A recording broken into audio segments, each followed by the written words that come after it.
Ang taktika ni Zaldico, negosyo, politika at ang mga akusasyon. Isang video, isang testimonya, galing sa isa sa pinakamakapangyarihan na lalaki sa Kongreso.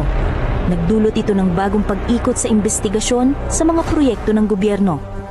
Ano man ang iyong paninindigan, hindi maiiwasang magtanong, anong motibo sa likod ng pagbubunyag na ito? Totoo man o baluktot ang mga pahayag ni Congressman Zaldico, isang bagay ang malinaw. Muling pinainit nito ang usapin ng katiwalian sa bansa. Ang isang video sa social media, gaano man kasimple, ay may kapangyarihang gumulo at gumising sa publiko. Ngunit bago ang lahat, sino ba talaga ang taong nag-aangking may sapat na lakas ng loob para tumindig sa gitna ng bagyo?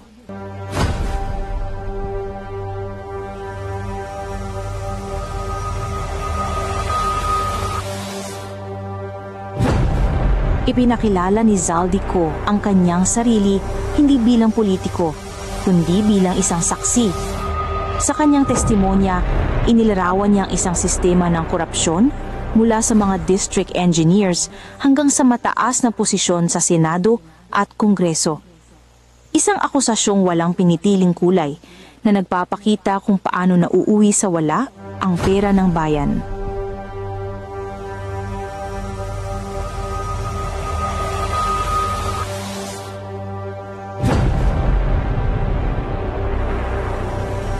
Bata pa lamang si Zaldico, nasa mundo na siya ng negosyo at diskarte. Kasama ng kanyang ama, natutunan niya ang unang aral. Ang oportunidad, hindi hinihintay, kinukuha. Sa sabungan kung saan madalas manalo ang kanyang mga manok, humasa ang kanyang instingto para sa stratehiya at pakikipagkapwa. Dito rin umusbong ang kanyang mga unang koneksyon sa politika.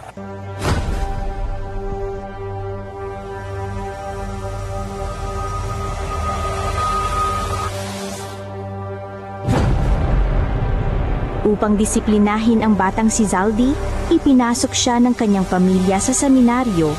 Ngunit sa halip na maging pari, ang disiplina at analitikal na pag-iisip na natutunan dito ang naging pundasyon ng kanyang imperyo sa negosyo.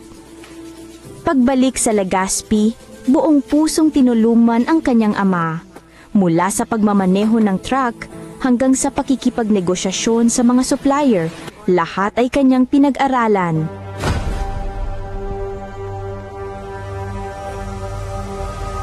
This section here needs to be adjusted to match the revised load-bearing specs.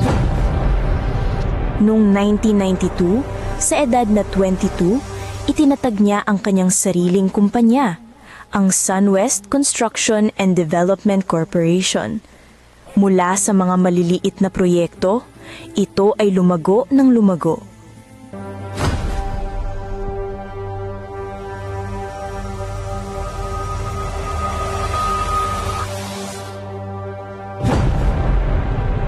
Pinatunayan ni Ko ang kaniyang pang-amoy sa negosyo nang bilhin niya ang lupang magiging Renaissance Gardens, isang transaksyong nangangailangan ng matinding tiwala at diskarte. Pagsapit ng panahon ni Pangulong Gloria Macapagal Arroyo, kabilang na ang SunWest sa top 10 na pinakamalaking kontratista ng DPWH, isang posisyong nagpatibay sa kanila bilang isang giant sa industriya.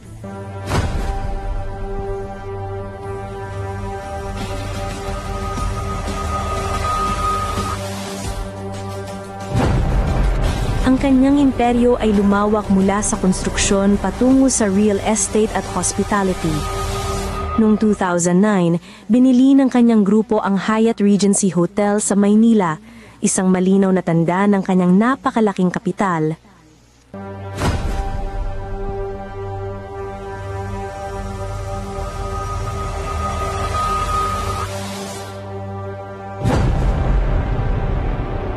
Ngunit ang mabilis na paglakad ay palaging may anino.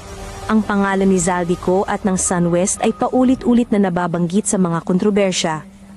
Issue sa 100 million peso pondo ng DPWH noong 2010.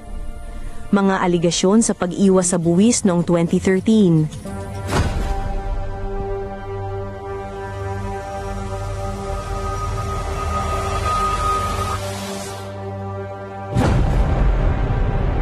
kamakailan lamang ang kontrobersya sa sobrang mahal na mga laptop ng DepEd.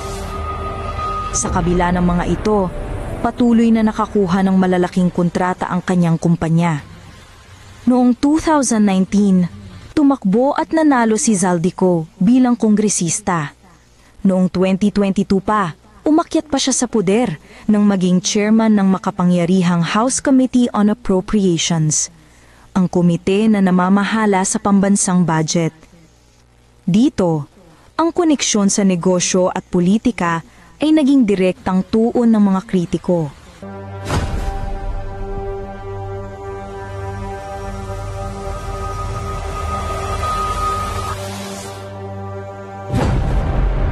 At pagkatapos, dumating ang video. Isinapubliko ni Ko ang kanyang salaysay sa isang paraang tila kinakalkula. Sa isang madilim na sulok, walang emosyon, diretso sa punto. Ito ba ay isang aksyon ng isang taong naghahangad ng katotohanan o isang stratehikong paglipat sa isang mas malaking larong pampulitika?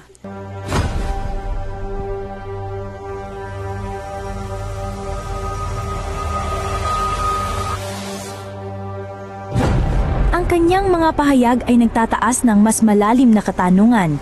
Bakit ngayon? Ito ba ay pagtupad sa tungkulin o isang taktikang upang iligtas ang sarili sa mas malaking peligro? At paano napanatili ng kanyang kumpanya ang magandang relasyon sa gobyerno sa kabila ng mga nakaraang issue?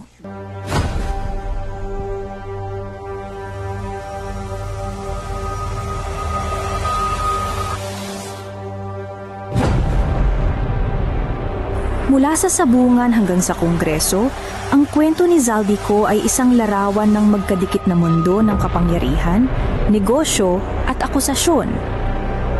Ang kanyang video ay maaaring magsilbing susi para sa isang bagong investigasyon o isa na namang kabanata sa mahabang kwento ng politika sa Pilipinas. Ngunit sa huli, ang pasya ay nasa taong bayan.